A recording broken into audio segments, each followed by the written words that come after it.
Yo, what's up guys? Welcome back to the channel. Have you got a big purchase coming up? Well, let's plan it in Empower so that it doesn't wreck your finances. In today's video, I'm going to show you exactly how to plan for large one-time expenses in Empower.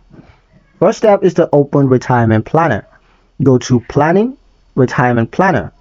Next is to add a spending goal.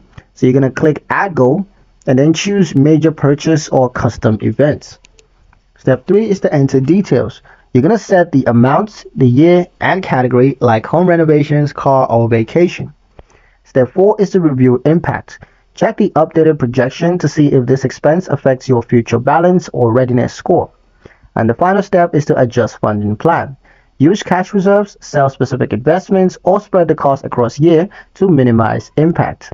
And that's pretty much it for the video, guys. Hope you liked it. Hope you found the information here useful enough. If you did, like, share, and subscribe for more helpful tutorials.